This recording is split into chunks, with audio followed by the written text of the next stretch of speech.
Assalamualaikum warahmatullahi wabarakatuh. Perkenalkan, nama saya Rizky Sujanto Ramadan dengan NPM 2017-051084 dari kelas A.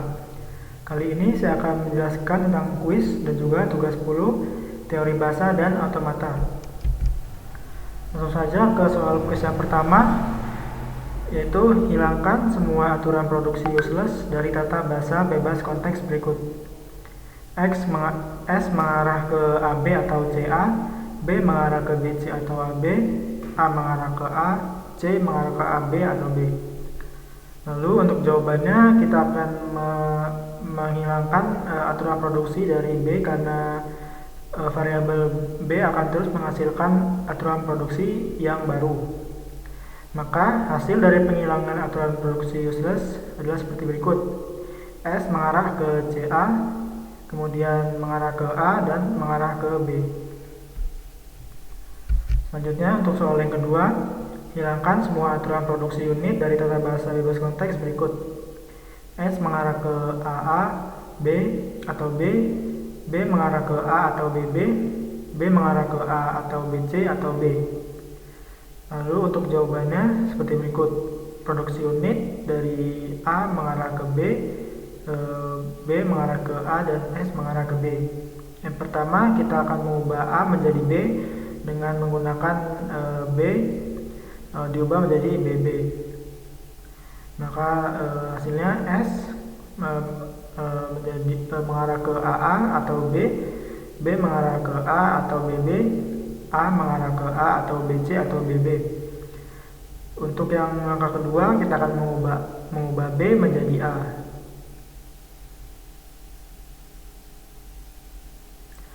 Dengan menggunakan A menjadi A atau BC atau BB. Lalu S mengarah ke AA atau B, B mengarah ke A atau BC atau BB, A mengarah ke A atau BC atau BB. Langkah selanjutnya yaitu kita akan mengubah S menjadi B dengan menggunakan B menjadi A atau BC atau BB. Hasilnya S mengarah ke AA atau A atau BC atau BB, B mengarah ke A atau BC atau BB, A mengarah ke A atau BC atau BB. Selanjutnya hilangkan aturan produksi useless yaitu B menjadi A atau BC atau BB sehingga aturan produksi CFG berubah menjadi S mengarah ke AA atau A atau BC atau BB, A mengarah ke A atau BC atau BB. Lanjut ke soal yang nomor 3. Carilah simbol-simbol variabel yang nullable dari tata bahasa berikut. S mengarah ke A, B, A, C, A mengarah ke BD, B mengarah ke B atau epsilon, C mengarah ke D atau epsilon, dan D mengarah ke BCA. Nullable adalah yang menghasilkan epsilon. Karena yang menghasilkan epsilon ada dua, yaitu simbol variabel yang nullable kita ketahui adalah B dan juga C, karena B dan juga C terdapat epsilon atau menghasilkan epsilon. Lanjut ke soal yang nomor 4. Hilangkan semua aturan produksi epsilon dari tata bahasa bebas konteks. S mengarah ke AAB atau AAB, A mengarah ke epsilon, B mengarah ke BBA atau epsilon. Untuk jawabannya, aturan produksi nullable ada dua. Yang pertama A mengarah ke epsilon dan B mengarah ke epsilon. Yang pertama kita akan mengeliminasi A menjadi epsilon. S mengarah ke AAB atau AAB, kemudian S mengarah ke AB atau AAB, dan juga B mengarah ke BBA atau epsilon, dan B mengarah ke BB atau epsilon.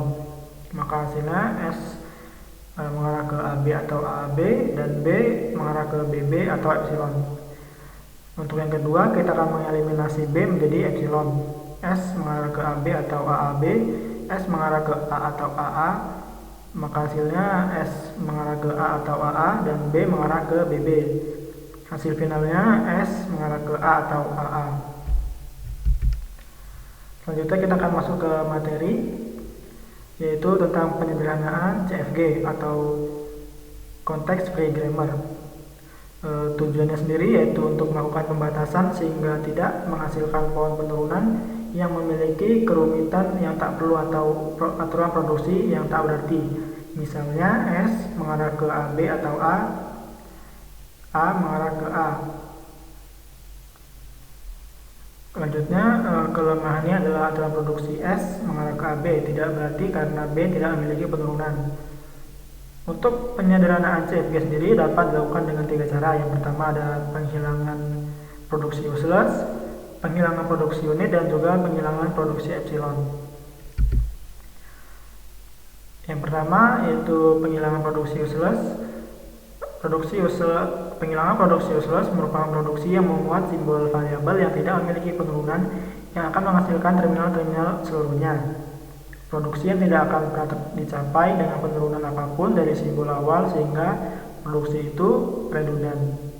Untuk contohnya sendiri, S mengarah ke ASA atau ABD atau BDE, A mengarah ke ADA, B mengarah ke BBB atau A.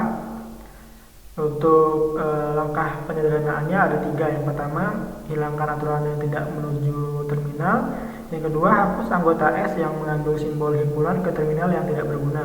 Dan yang terakhir, hilangkan redundan atau anggota yang tidak ada di S dan juga sebaliknya.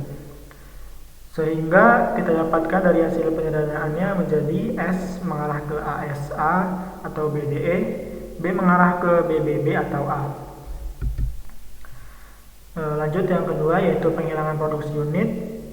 Penghilangan produksi unit adalah produksi di mana ruas kiri dan kanan aturan produksi hanya berupa satu simbol variabel. Misalkan A menghasilkan B, C menghasilkan D. Keberadaannya membuat tata bahasa memiliki kerumitan yang tak perlu, maka bisa dihilangkan. Untuk langkah penyederhanaannya dibagi menjadi 3. Yang pertama, jabarkan masing-masing himpunan. Yang kedua, sederhanakan ruas kiri dan kanan yang hanya berupa variabel simbol sama. Yang ketiga, hapus simbol variabel yang tidak berguna atau tidak mempunyai turunan. Untuk contoh suatu CFG, S mengarah ke SB, S mengarah ke C mengarah ke D, C mengarah ke EF, D mengarah ke DD. Selanjutnya kita akan menjabarkan penurunan masing-masing himpunan. Yang pertama, C mengarah ke D, maka menghasilkan C mengarah ke DD. S mengarah ke C, maka akan menghasilkan S mengarah ke DD atau EF. Maka hasilnya yaitu S mengarah ke SB, S mengarah ke DD atau EF, C mengarah ke DD, C mengarah ke EF, dan D mengarah ke DD. Yang terakhir yaitu penghilangan produksi MT atau epsilon. Produksi MT adalah produksi kosong dengan bentuk alpha mengarah ke epsilon. Penghilangan dapat dilakukan dengan penggantian produksi yang memuat variabel yang menuju ke epsilon. Maka penyederhanaan. Yang pertama, hilangkan simbol yang terdapat MT dalam himpunan produksi. Simbol variabel tidak dihapus jika terdapat cabang terminal atau variabel yang saling berhubungan. Yang terakhir, buat himpunan dengan simbol yang dihilangkan dan yang tidak. Contohnya, S mengarah ke BCAD, kemudian A mengarah ke E. Maka variabel A bisa dihilangkan sehingga menjadi S mengarah ke BCD. Namun pada contoh kasus lain, S mengarah ke BCAD, A mengarah ke BD atau epsilon atau MT, maka hasilnya akan menjadi S mengarah ke BCAD atau BCD, kemudian A mengarah ke BD. Karena A merupakan epsilon, bukan satu-satunya produksi dari A. Mungkin sekian yang bisa saya sampaikan. Terima kasih. Wassalamualaikum warahmatullahi wabarakatuh.